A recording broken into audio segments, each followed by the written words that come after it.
మహాగణపతిం మనసా స్మరామి మహాగణపతిం మనసా స్మరామి. TR creations family అందరికీ నా హృదయపూర్వక ధన్యవాదాలు. అలాగే కుంభరాశి ఫ్యామిలీ అందరూ కూడా ప్రత్యేకించి వెల్కమ్. కుంభరాశి వారికి సంబంధించి గురు అతిచార ఫలితాలు. నేను గురు అతిచారం గురించి ప్రతి వారం చేసుకుంటూ వస్తూ ఉన్నా. అయితే ఇది మెయిన్గా గురుడి అతిచారం 8 సంవత్సరాల పాటు జరుగుతుంది.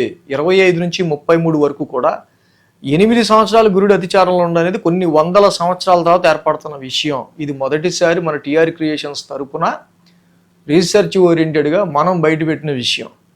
సో 8 సంవత్సరాలు గురుడి అతిచారంలో ఉండనేది ఇది అబ్నార్మల్, ఇది సహజమైన విషయం కాదు.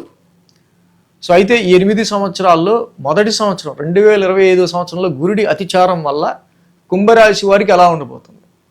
సో మెయిన్గా మనం ఇక్కడ చూస్తే కనుక 13 నెలలు ఒక రాశిలో ఉండే గురుడు 5-6 నెలల వరకే మిథున రాశిలో ఉండి పంచమ స్థానంలో, మళ్ళీ ఇప్పుడు వెంటనే ఆయన షష్టమంలోకి వెళ్ళిపోతున్నారు. 13 నెలలు పంచమంలో ఉండాలి అంటే కంటిన్యూస్గా శాలరీ హైక్స్ ఏంటి, షేర్స్ ఏంటి, ఇన్వెస్ట్మెంట్స్ ఏంటి, సంతానపరమైన విషయాల్లో ఏంటి, మీ నాలెడ్జ్ విషయాల్లో ఏంటి, ఇతరత్ర అనేకమైన విషయాల్లో చాలా వరకు గురుడు మీకు మంచి శుభదాయకంగా ఒక 5 నెలల వరకు కూడా ఏలినాటి శని నడుస్తూ ఫైనాన్షియల్ అండ్ ఫ్యామిలీ సిచ్యువేషన్స్ మీద ప్రెషర్ క్రియేట్ చేస్తూ ఉన్నప్పటికీ పంచమంలో ఉన్న గురుడు మీకు బ్యాక్ బోన్గా చక్కగా సపోర్టివ్గా మిమ్మల్ని లాక్కొస్తున్నారని చెప్తూ వచ్చారు ఇప్పటిదాకా.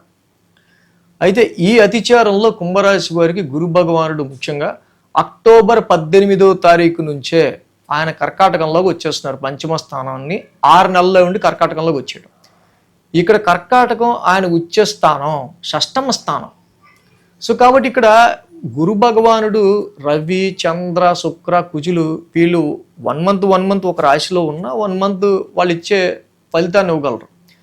కానీ గురుడు లాంటి ఒక ఎక్స్పాన్షన్ ప్లానెట్ ఉచ్చ స్థితిలో 1 నెలే ఉన్నా అది 3-4 నెలలు చేయాల్సిన పని గురుడు 1 నెలలో చేయగలుగుతాడు. సో ఇక్కడ ఎప్పుడైతే గురువు గారు 6th హౌస్లోకి ఎంటర్ అవుతూ ఉన్నారో ఇక్కడ ఇది రుణ రోగ శత్రుస్థానం. అంటే పంచమ స్థానం కంటే 6th హౌస్ అనేది కొంచెం కన్ఫ్లిక్టెడ్ హౌసే. కాబట్టి ఎప్పుడైతే గురుడి యొక్క సంచారం ఇక్కడ 6th హౌస్లో జరుగుతూ ఉందో ఈ కుంభరాశి వాళ్ళకి సంబంధించి కొంచెం ఫ్యామిలీ పరంగా, కొంచెం ఫైనాన్షియల్ సిచ్యువేషన్స్ పరంగా, సమ్టైమ్స్ అనుకోకుండా మీ నెట్వర్క్ సర్కిల్లోనో మీ సర్కిల్లో కావచ్చు, ఫ్రెండ్స్తో కావచ్చు, కొన్ని కలహాలు అనేవి ఏర్పడే ఆస్కారాలు ఉంటాయి. పవర్ఫుల్ వెల్త్ కారకుడైన గురుడు షష్టమ స్థానం, యాక్చువల్గా గురుబలం లేని స్థానం, పైగా ఉచ్చస్థానమే. లోన్స్ చేసి వాటిని కట్టడానికి అధిగమించే శక్తిని ఇస్తాడు. కానీ ఇక్కడ మన స్తోమత, ఆర్థిక స్తోమతని మీరు అర్థం చేసుకోవాలి. ఆరోగ్యపరమైన విషయాల్లో కూడా కొంచెం ఎలా ఉంటుంది ఏంటి అనేది కొంచెం గమనించుకుంటూ ఉండాలి. ఇక్కడ జూపిటర్ పెద్దగా ఇంపాక్ట్ ఏం చూపించలేడు. ఎందుకంటే 13 నెలలు ఉండాల్సిన గురుడు 1 నెల ఉంటున్నాడు. మళ్ళీ అక్టోబర్ 18 నుంచి నవంబర్ 11 వరకు ఫార్వర్డ్లో మళ్ళీ రిట్రగ్రేషన్లో ఉంటున్నాడు అదే కర్కాటక రాశిలో. సో డిసెంబర్ 5న మళ్ళీ మిథునంలోకి వెళ్ళిపోతున్నారు. కాబట్టి 24 రోజులకి సంబంధించి ఆ 1 మంత్ అక్టోబర్ 18 టు నవంబర్ 11 షష్టమ స్థానంలో ఆయన చాలా ఫాస్ట్ ఫార్వర్డ్ మోషన్గా వెళ్ళిపోతున్నాడు. సో కాబట్టి ఇక్కడ షష్టమ స్థానంలో గురుడు ఎంటర్ అవుతూ ఉన్నారు కాబట్టి కాన్ఫ్లిక్ట్స్, న్యాచురల్ వివాదాలు, కొన్ని ఫైనాన్షియల్ స్ట్రక్కింగ్స్, ఆల్రెడీ కొన్ని ఫైనాన్షియల్ స్ట్రక్కింగ్స్ అనేవి ఏర్పడే ఆస్కారాలు, సో ఏర్పడే అవకాశాలు ఉండొచ్చు. అంటే ఇప్పుడు గురుడు యాక్చువల్గా మీకు పంచమ స్థానంలో ఉండి ఆయన చక్కగా లాభస్థానాన్ని ఆయన హౌస్ని చూసుకున్నారు 5-6 నెలలు. కాబట్టి లాభ గెయిన్స్ రీత్యా, ప్రాఫిట్స్ రీత్యా, సర్కిల్ రీత్యా, మీ నెట్వర్క్ రీత్యా ఆయన చాలా వరకు ప్రొటెక్ట్ చేసుకుంటూ వస్తారు. కర్కాటకంలోకి ఇప్పుడు ఉచ్చస్థితిలోకి షష్టమ స్థానం, యోగించని స్థానంలోకి వచ్చిన ఉచ్చస్థితిలో ఉన్నాడు. మళ్ళీ శని భగవానుడిని చూస్తున్నాడు. ఆయన ఓన్ హౌస్నే చూసుకుంటున్నాడు, ద్వితీయ స్థానాన్ని.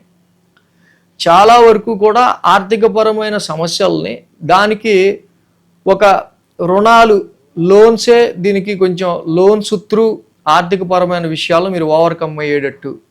ఎందుకంటే గురువు గారు 6th హౌస్ నుంచి 2nd హౌస్ని చూసుకుంటూ ఉన్నారు కాబట్టి ఆర్థిక పరంగా, ఫైనాన్షియల్ పరంగా, ఫ్యామిలీ పరంగా శని ఇక్కడ ఏదైతే ఏలినాడు శని ఎండింగ్ స్టేజ్లో మీకు ఇబ్బంది క్రియేట్ చేస్తున్నాడో 6th హౌస్లో గురుడు ఉండటం వల్ల రుణాలని ఆశ్రయించి, అప్పులని ఆశ్రయించి ఈ ఫైనాన్షియల్ సిచ్యువేషన్స్ నుంచి మీరు బయటపడే విధంగా ప్లాన్ చేసుకునేటట్టు గురుడు చూస్తాడు. కానీ మన స్తోమత, మన యొక్క ఆర్థిక పరంగా మనకి ఎంత బలంగా ఉన్నాం అనేవి తెలుసుకోకుండా అప్పులు చేయడం అనేది మంచిది కాదు. ఈ నెల రోజుల్లో ఆరోగ్యపరంగా కొంచెం జాగ్రత్త తీసుకోవడం, రావాల్సిన డబ్బులు ఏమన్నా ఆగుతున్నాయా, ఫైనాన్షియల్గా ఎలా ఉంది, ఫ్యామిలీ పరంగా కొన్ని కన్ఫ్లిక్ట్స్ కానీ కొన్ని అడ్డంకులు కానీ ఫ్యామిలీ పరమైన విషయాలు కొన్ని సందర్భాల్లో ఏర్పడే ఆస్కారాలు ఈ 1 మంత్లో ఏమన్నా ఉంటున్నాయా, మీ నెట్వర్క్ సర్కిల్లో కానీ టీంలో కానీ ఫ్రెండ్స్లో కానీ అనవసరంగా ఎవరితో అన్నా అంటే ఏదైనా వాడు ఇలా అన్నాడే నీ ముందేం మాట్లాడు నా ముందు మాట్లాడాడు అని ఎవరితో అన్నా చెప్పి వాళ్ళు మీరు ఆ గొడవను పెద్ద చేయాలంటే అంత పెద్దదైనా వెళ్తుంది. సరేలే నా ముందు అనలేదు కదా అనుకుని వదిలేస్తే ఆ గొడవ ఎటు వెళ్తా అక్కడతో పోద్ది. సో కాబట్టి ఇలాంటి కొన్ని సెన్సిటివ్ ఇష్యూస్ విషయాల్లో కుంభరాశి వాళ్ళు కొంచెం కాన్సన్ట్రేటివ్గా జాగ్రత్తగా ముందుకెళ్తే ఈ షష్టమ స్థానంలో గురువు యొక్క సంచారం జరుగుతుంది కాబట్టి అంటే గురుబలం తగ్గడం, బట్ అది ఉచ్చస్థితిలో గురుడు ఉన్నారు కాబట్టి కొంత పర్వాలా. ఉచ్చస్థితే కాబట్టి ఎలాంటి కన్ఫ్లిక్టెడ్ వివాదాలు వచ్చినా మళ్ళీ దాని నుంచి ఆయన బయటపడేస్తాడు, మళ్ళీ ఎలాంటి ఆరోగ్య సమస్యలు వచ్చినా మళ్ళీ ఆయన దాని నుంచి బయటపడేస్తాడు. చాలా వరకు కూడా ఉచ్చస్థితిలో ఉన్న గ్రహానికి బలం ఎక్కువే ఉంటుంది. సమస్య అంటే 6th house అనేది సమస్య, ఉచ్చస్థితిలో ఉండటం వల్ల దాన్ని తీర్చుకునే శక్తి ఉంటుంది అని అర్థం. కాబట్టి ఇలాంటి విషయాల్లో కొంచెం మీరు ఫోకస్డ్గా జాగ్రత్తగా ముందుకు వెళ్తే కుంభరాశి వాళ్ళకి ఇంకా బాగుంటుంది. సో ఏదైతే ఈ 6th houseలో ఇప్పుడు గురుడు ఎంటర్ అవుతూ ఉన్నారో చిన్న కాన్ఫ్లిక్ట్స్కి సంబంధించిన విషయాల్లో కావచ్చు, వివాదపరమైన విషయాల్లో కావచ్చు, జూన్ 2న మళ్ళీ ఫుల్ ఫ్లెడ్జ్డ్గా 6th houseలోకి వస్తారు గురువు గారు జూన్ 2వ తారీఖుకి. సో కాబట్టి ఈ 1 month ఆఫీస్లో అనవసరమైన గొడవలు లేకుండా చూసుకోవడం, ఎవరితో కూడా అనవసరమైన ఎనిమిటీ పెరగకుండా చూసుకోవడం, న్యాచురల్ కాన్ఫ్లిక్ట్స్ అనేవి పెరగకుండా చూసుకోవడం. సో ఇలాంటివి కొంచెం జాగ్రత్తగా చూసుకుంటూ ముందుకు వెళ్తే కుంభరాశి వాళ్ళకి బాగుంటుంది. అలాగే ఇక్కడ మీరు ఏదైతే అనవసరమైన లోన్స్ తీసుకునో, అనవసరమైన కాన్ఫ్లిక్ట్ క్రియేట్ చేసుకునో, అనవసరంగా ఏదైతే ఈ 6th housలో సమస్యను పెంచుకునో ఉంటే అది నెక్స్ట్ జూన్ 2వ తారీఖున ఎప్పుడైతే గురుడు ఫుల్ ఫ్లెక్స్డ్గా 6th houseలోకి వస్తాడో దానికి ఇది పునాది అవుద్ది. అంటే అక్కడ వచ్చే ఇబ్బందికి ఇది పునాది అవుద్ది. మంచి అయితే ఈ మంచికి అది పునాది అవుద్ది, చెడు అయితే ఈ చెడికి జూన్ 2 అనేది పునాది అవుద్ది, మార్చి 2026. కాబట్టి కుంభరాశి వాళ్ళు ఈ విషయాల్లో కొంచెం ఈ అతిచారం 6th housలో జరుగుతుంది కాబట్టి కొంచెం కేర్ఫుల్గా చక్కగా ఈ చెప్పిన విషయాలను కొంచెం మీరు మైండ్లో పెట్టుకొని దానుగుణంగా నడుచుకుంటే ఇంకా మంచి రిజల్ట్స్ అనేది పొందొచ్చు మీరు. So thanks for watching TR Creations. ధన్యవాదాలు. ఈ వీడియో కనుక మీకు నచ్చినట్లయితే లైక్ చేయండి, షేర్ చేయండి. మరిన్ని అప్డేట్స్ కోసం సబ్స్క్రైబ్ చేయడం మాత్రం మర్చిపోకండి.